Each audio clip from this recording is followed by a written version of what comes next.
अल्लाह तबारक व तआला ने यह अहद हमसे उस टाइम लिया जब बनी आदम अपने बाबों के पुश्तों में थे। एक हदीस के अंदर है, मुस्नद अहमद शरीफ की रिवायत है, आप सल्लल्लाहु अलैहि वसल्लम ने फरमाया कि अरफा के दिन अल्लाह रब्बुल आलमीन ने नोमान जगह पर तमाम औलाद आदम को सामने खड़ा किया और पूछा कि अलस्तु बिरब्बिकुम, क्या मैं तुम्हारा रब नहीं हूँ? तो सब ने कहा कालू बला शहदना, हम गवाही देते हैं क्यों नहीं। यही तज़किरा अल्लाह पाक ने सूरा नंबर 7 की आयत नंबर 172 के अंदर भी इरशाद फरमाया। अल्लाह रब्बुल आलमीन ने फरमाया व इज़ अख़ज़ रब्बुका मिन बनी आदम मिन ज़ुहूरिहिम ज़ुर्रियतहुम व अशहदहुम अला अनफुसिहिम अलस्तु बिरब्बिकुम क़ालू बला शहिदना। अल्लाह पाक ने कुरान मजीद के अंदर इरशाद फरमाया, और जब तेरे रब ने बनी आदम के पीठों से उनकी औलाद निकाली और उन्हें उनके नफ्सों पर गवाह बनाया, फरमाया कि अलस्तु बिरब्बिकुम, क्या मैं तुम्हारा रब नहीं हूँ? सब ने कहा क़ालू बला शहिदना, उन्होंने कहा हम गवाही देते हैं क्यों नहीं। तो अल्लाह पाक ने उन्हें अपने नफ्सों पर गवाह बनाया। हम अपने नफ्सों पर गवाह हैं। उस टाइम का हमें पता नहीं है, मगर अल्लाह पाक ने ये भी खबर आप सल्लल्लाहु अलैहि वसल्लम पर ऊपर वही की, और ये सूरा नंबर 7 की आयत नंबर 172 में ये अहद जो हम कर चुके हैं उसका ज़िक्र किया कि हम सब इंसान जितने भी हैं, जितने भी बनी आदम की औलाद है, सब ने अल्लाह रब्बुल आलमीन के पास हाज़िर होकर अल्लाह ने हमें बुलाकर हाज़िर करके हमसे अपनी रुबूबियत का अहद लिया और हमसे उसका वादा लिया, और हमने उनसे वादा किया अलस्तु बिरब्बिकुम कहकर जब अल्लाह ने पुकारा तो हमने कहा कालू बला शहिदना, उन्होंने कहा क्यों नहीं, हम गवाह हैं, हम शाहिद हैं इस चीज़ के कि तू हमारा रब है। तो मेरे भाइयों, बात यह है कि ये रुबूबियत जिसका ज़िक्र अल्लाह पाक ने कुरान मजीद के अंदर कसीर तादाद के अंदर किया, इस चीज़ रुबूबियत का इनकार तो मक्के के मुशरिकों को भी नहीं था। मक्के के मुशरिकों को भी नहीं था। मुशरिकीन पर हुज्जत कायम करते हुए अल्लाह पाक ने कुरान मजीद के अंदर इरशाद फरमाया। कुरान मजीद के अंदर अल्लाह पाक ने इरशाद फरमाया सूरत अल मोमिनून के अंदर आयत नंबर 86 और 87 के अंदर अल्लाह पाक ने कुरान मजीद के अंदर ज़िक्र करते हुए इरशाद फरमाया कि कुल मर्रबुस समावातिस सबई रब्बुल अर्शिल अज़ीम सयक़ूलून लिल्लाहि कुल अफला तत्तकून। अल्लाह ने फरमाया कि ए नबी सल्लल्लाहु अलैहि वसल्लम, इनसे पूछो कि 7 आसमान और अर्श अज़ीम का रब कौन है? सयक़ूलून लिल्लाहि, कहेंगे अल्लाह। कहोगे अगर अल्लाह है कुल अफला तत्तकून, तो फिर तुम डरते क्यों नहीं? क्यों अल्लाह से नहीं डरते? ये मक्के के मुशरिकों से आप सल्लल्लाहु अलैहि वसल्लम ने जब खिताब फरमाया कि ज़मीन आसमान, कुरान मजीद की बहुत सारी आयतों के ज़मीन आसमान का रब कौन? बोलते हैं अल्लाह।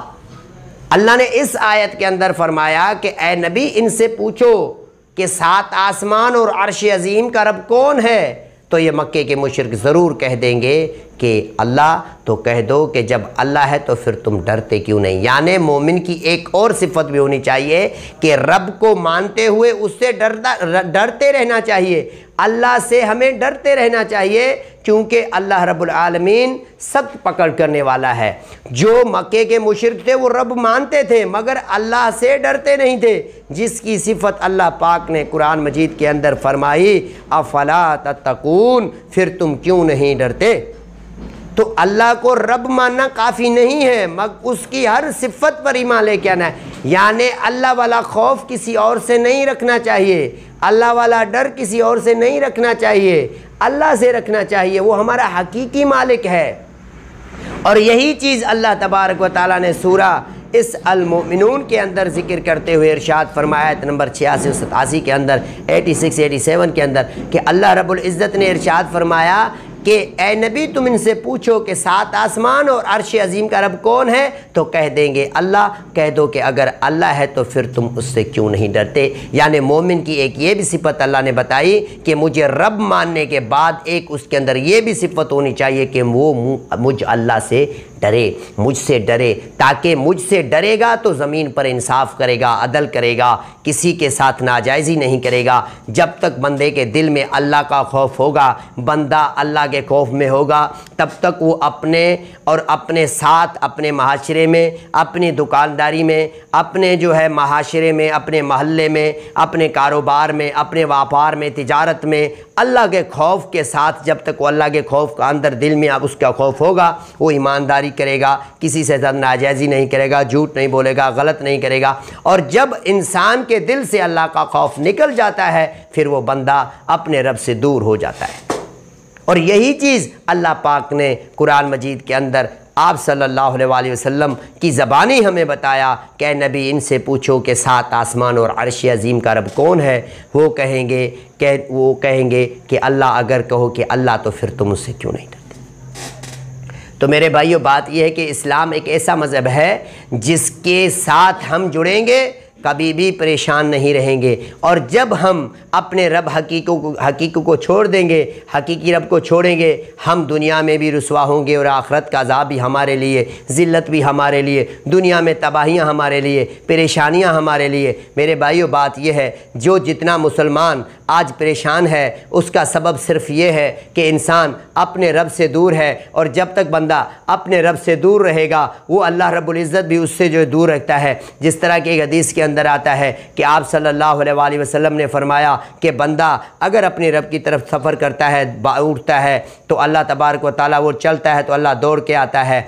ये हदीस भी बता रही है कि हमें अल्लाह की तरफ किस तरह दौड़ना चाहिए। यानी हम अल्लाह की सिफ़तों पर ईमान लाएँ और अल्लाह को अपना हकीकी माबूद माने, अपना खालिक, अपना राज़िक, अपना मालिक, अपना माबूद, अपने हर मसले अपने रब के सामने पेश करें। बेशक जब रब के सामने मसले पेश करेंगे, अल्लाह वो हस्ती है, वो शान है उसकी, वो इज़्ज़त है कि अल्लाह से ना मांगो तो अल्लाह जो है नाराज़ होता है। दुनिया वालों की वो सिफ़तें हैं भाई, अगर हम उनसे मांगें वो नाराज़ हो जाते हैं, अगर दूसरे मरतबा मांगा तो नाराज़। अल्लाह से जितना मांगो अल्लाह उतना खुश होता है, ना मांगने वाले से नाराज़ होता है। मेरे भाइयों, बात यह है कि यही अम्बिया की दावत, यही अम्बिया की जमात ने हमें बताया और अम्बिया व मुरसलीन ने भी अल्लाह रब्बुल आलमीन की रुबूबियत की शहादत दी और हर इंसान को बताया कि हमको अपने रब पर किस तरह ईमान लेके आना चाहिए। चाहे हम कितने भी गुनहगार हैं, हम कितने भी खताकार हों, मगर हमको अपने रब के साथ जुड़े रहना चाहिए, क्योंकि हमारे मसले, हमारे गुनाह अल्लाह के सिवा हमें कोई बख्श नहीं सकता। हम जिसके मुजरिम हैं, अगर हम में कोई कमी पेशियाँ हैं तो हम अपने रब के गुनहगार